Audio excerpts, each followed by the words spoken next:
Imaginez un peu. Un archipel tellement vaste qu'il faudrait plus d'une vie pour tout explorer. Un lieu où chaque lever de soleil, c'est la découverte d'une nouvelle île, une nouvelle aventure qui commence. On est aux Philippines. 7641 îles. Ce n'est pas juste un chiffre, hein, c'est une promesse. La promesse que quelque part, au milieu de tout ça, il y a une île, une plage, un coin de paradis qui n'attend que d'être découvert. Loin, très loin de la foule. C'est ça le rêve, non? S'échapper. Laisser la foule derrière soi et débarquer sur une plage immaculée, où les seules traces de pas dans le sable sont les siennes. Je pense à des endroits comme Black Island, près de Coron, ces falaises noires qui tombent à pic sur un sable d'un blanc éclatant. C'est exactement ça qu'on vient chercher aux Philippines. Alors, pour préparer tout ça, on a fait plus que survoler le sujet. On a compilé plus de 50 guides spécialisés. On n'est pas juste là pour lister les points d'intérêt. Non, on va chercher l'âme des îles, ce qui les fait vibrer. C'est un peu comme un passeport d'initié, pour une expérience vraiment authentique. Bon, plus de 7000 îles. La première question qui vient à l'esprit, c'est forcément par où on commence. Ça peut paraître un peu vertigineux, mais en fait, c'est plus simple qu'il n'y paraît. Toute l'aventure philippine peut se résumer en 3 grands piliers, 3 types d'expériences. Ça aide à y voir plus clair. Et c'est là toute la magie des Philippines, la diversité. On a envie d'aventure, de lagons turquoise et de paysages qui déchirent. Hop, direction Palawan. Plutôt en quête de calme, d'une ambiance un peu mystique, alors c'est Sikijor. Et pour des merveilles naturelles complètement uniques au monde, direction Bohol. En gros, il y a une île pour chaque humeur, chaque envie. Premier pilier, les paysages épiques. Et attention, on oublie tout de suite le cliché des plages. Enfin, pas complètement, mais l'intérieur des terres, c'est quelque chose. Prenez les rizières de Banawe, des terrasses sculptées à la main il y a 2000 ans. C'est un amphithéâtre vert qui monte jusqu'au ciel. C'est classé à l'UNESCO et on comprend pourquoi. Et puis, il y a Bohol et ses Chocolate Hills. On dirait un paysage de science-fiction, des centaines de collines parfaitement coniques. C'est surréaliste. Deuxième pilier, la culture côtière. Et là, c'est le grand écart. D'un côté, on a Boracay.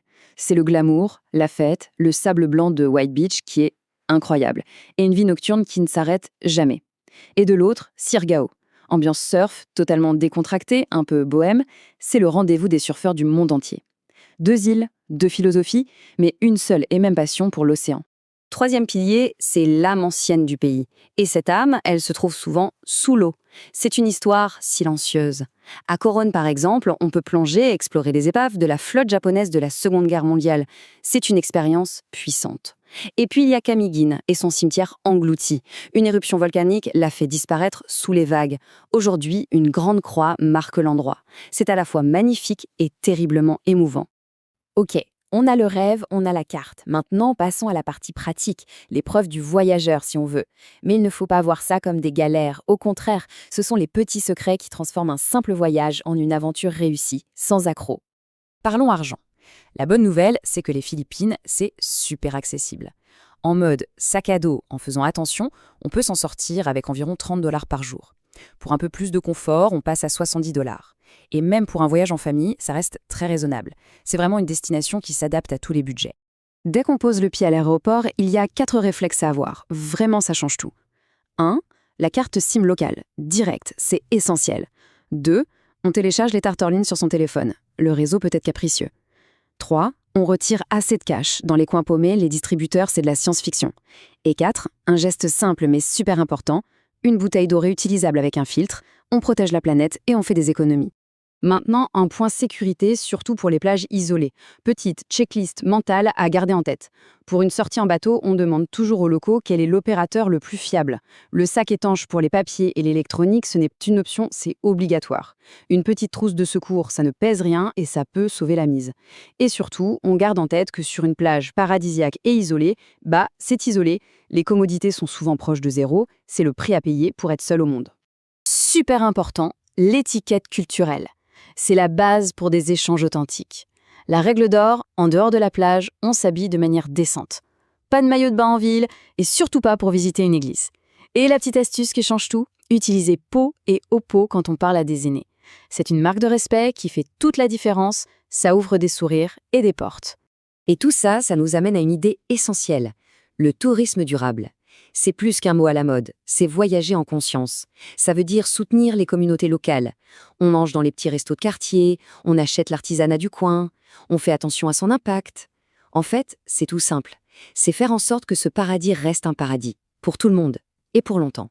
Voilà, on a déjoué les pièges de la logistique, on est prêt. Et c'est là qu'arrive la récompense suprême. Le moment où on arrête de penser et où on commence à ressentir. L'ambiance des Philippines, ça ne se décrit pas, ça se vit. C'est dans l'air, c'est partout. Et ça commence par les saveurs. Ah, la cuisine philippine. Chaque île a sa pépite. Il faut goûter le sinigang na baboy. C'est une soupe de porc un peu aigre. C'est surprenant et absolument délicieux. Ou à Camiguin, le pastel, une petite brioche fourrée à la crème. Un pur délice. C'est ça aussi le voyage, non? Goûter, découvrir. Et puis, il y a un son qu'on n'oublie jamais. C'est le bruit du moteur de la banga, ce bateau traditionnel à balancier. Ce n'est pas juste un bruit, c'est le son de l'aventure qui commence. C'est la bande-son de l'exploration d'île en île. Mais au fond, ce qui reste, ce qui marque plus que tout, c'est un sentiment. Tout simple, le bonheur, à l'état pur. On le trouve dans le sourire des gens, dans leur hospitalité qui est juste incroyable. On le trouve dans la beauté simple d'un coucher de soleil seul sur une plage. C'est ça la vraie richesse des Philippines. Allez, pour finir, un dernier conseil, un vrai bon plan d'initié. Quand on est à El Nido, la tentation, c'est de sauter dans les tours en bateau bondés. Mon conseil, louer un scooter. Foncez vers le nord, direction de Duli Beach, c'est la liberté, la vraie.